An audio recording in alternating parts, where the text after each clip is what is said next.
Bonjour. Aujourd'hui, la vidéo sera consacrée aux étapes méthodologiques de la dictée. Une dictée classique. Je sais qu'il y a plusieurs types de dictées. Je peux consacrer une vidéo après aux différents types de dictées dans le futur. Mais aujourd'hui, je vais me focaliser sur la dictée classique. La dictée classique qui commence généralement par la présentation d'un texte. Le maître ou la maîtresse doivent passer par une étape de lecture, une lecture magistrale, suivie par une lecture ou deux ou trois selon le besoin des élèves, des lectures individuelles. Je peux céder la place quand j'ai des élèves qui maîtrisent la lecture, donc pour gagner quelques minutes. Une fois cette étape de la lecture est bien faite, on passe à la compréhension. Vous savez, moi je suis accro sur la compréhension parce que peut-être un jour on va faire un test pour voir combien la compréhension est fondamentale pour l'apprentissage de nouvelles notions. Certainement, je confectionnerai, je ferai une vidéo qui illustre cette nécessité de la compréhension avant n'importe quel travail d'apprentissage. Donc, une compréhension qui reste globale, donc je ne vais pas entrer dans les détails, donc je vais juste voir est-ce que les enfants ont saisi le sens, et je passe aux choses sérieuses.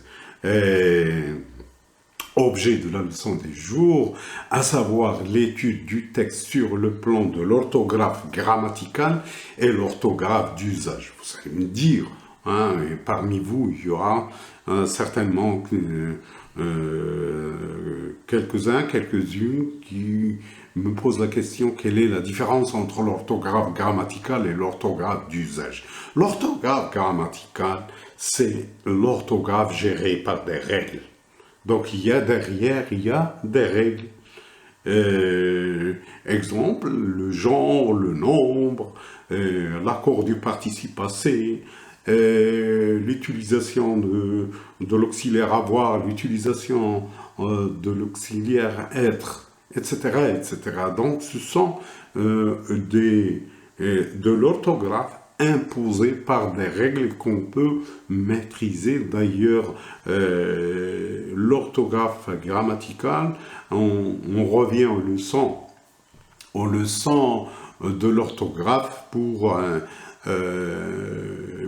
comprendre le pourquoi de ces accords, pourquoi l'utilisation du genre féminin, comment on utilise le féminin, comment on utilise le pluriel, comment on utilise le masculin.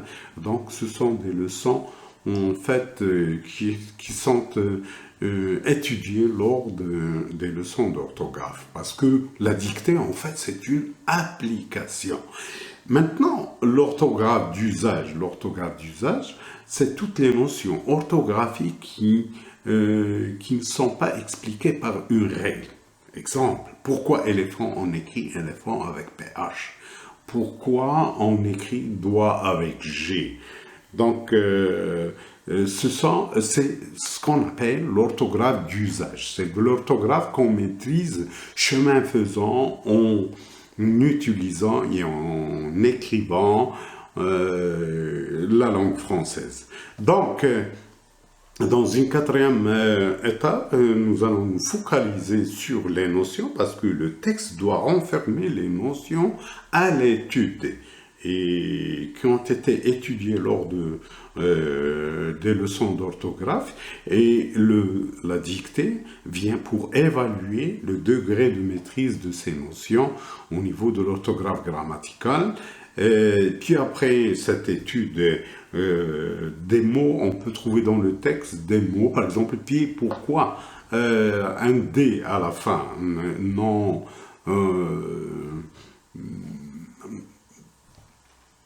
muet, pourquoi, donc vous voyez, donc c'est l'orthographe d'usage. Une fois on a analysé cette partie-là, la partie qui concerne l'orthographe grammaticale, l'orthographe d'usage, nous passons à l'entraînement sur les ardoises avec le tableau fermé. Donc on ferme le tableau, où on cache le texte, et on commence déjà un exercice d'entraînement, et encore une fois on utilise le procédé Lamartinière parce qu'il est efficace, et je vois est-ce que les enfants ont retenu les mots qui posent des problèmes sur le plan orthographique. Donc après cette étape d'entraînement, nous passons à la dictée du texte selon les unités de sens. Il faut éviter de faire la dictée mot par mot. Il faut habituer les enfants à écouter une unité de sens ou carrément une phrase. Donc je dicte d'abord l'unité de sens ou la phrase, j'accorde du temps et je leur demande d'écrire après. Et ne pas répéter tout le temps. Il faut vraiment être très subtil au moment où je vais répéter la phrase à dicter. Donc, dans un premier temps, je dicte la phrase et je donne le temps suffisant sans perturber les enfants. Sans les perturber, je leur accorde le temps et c'est à moi. Et mon expérience est avec le flair, je vais dire, maintenant les enfants ont besoin que je fasse une deuxième répétition, c'est-à-dire je répète la phrase et quand je dicte une deuxième fois la phrase, ça répond exactement au moment adéquat pour aider l'enfant à finir l'écriture de la phrase. Donc il ne faut pas trop répéter parce que j'assiste à des séances de dictée où le maître et la maîtresse répètent tout le temps. Là, on cherche la facilité aux enfants. Je dicte la phrase, je laisse le temps à l'élève et je sais quand est-ce que je vais répéter une deuxième fois. Les enfants qui ont fini vont lever le stylo. Et ainsi de suite jusqu'à la fin du texte. Encore une fois, j'insiste, je persiste et je signe. Ne dictez pas le texte mot par mot. Dictez plutôt phrase par phrase. Des fois, selon une unité de sens. Et donnez le temps au temps pour que les enfants s'imprègnent de la phrase, la répète dans sa tête. Il fait un travail d'évocation. Et lui laissez le temps pour commencer à écrire. Et quand je vais répéter, il faut choisir le moment opportun pour répéter une deuxième fois. Et s'il le faut, une troisième fois. Donc, c'est la méthode efficace pour aider les enfants à faire ce travail d'évocation, de visualisation de la phrase et d'écriture de la phrase. La 8e étape, après avoir achevé la dictée de toute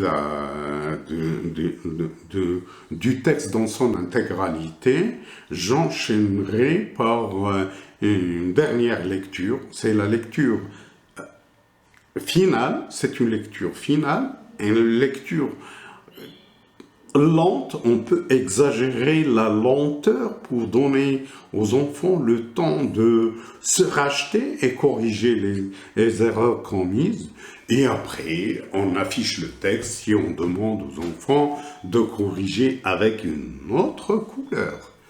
Donc, Voilà, parce que la correction après effectuée par le maître ou la maîtresse constituera un moment de feedback et de retour pour pouvoir détecter les enfants qui ont encore des problèmes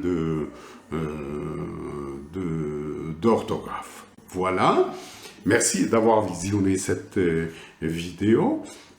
J'attends toujours vos réactions et vos commentaires. Et voilà, à la prochaine vidéo et merci.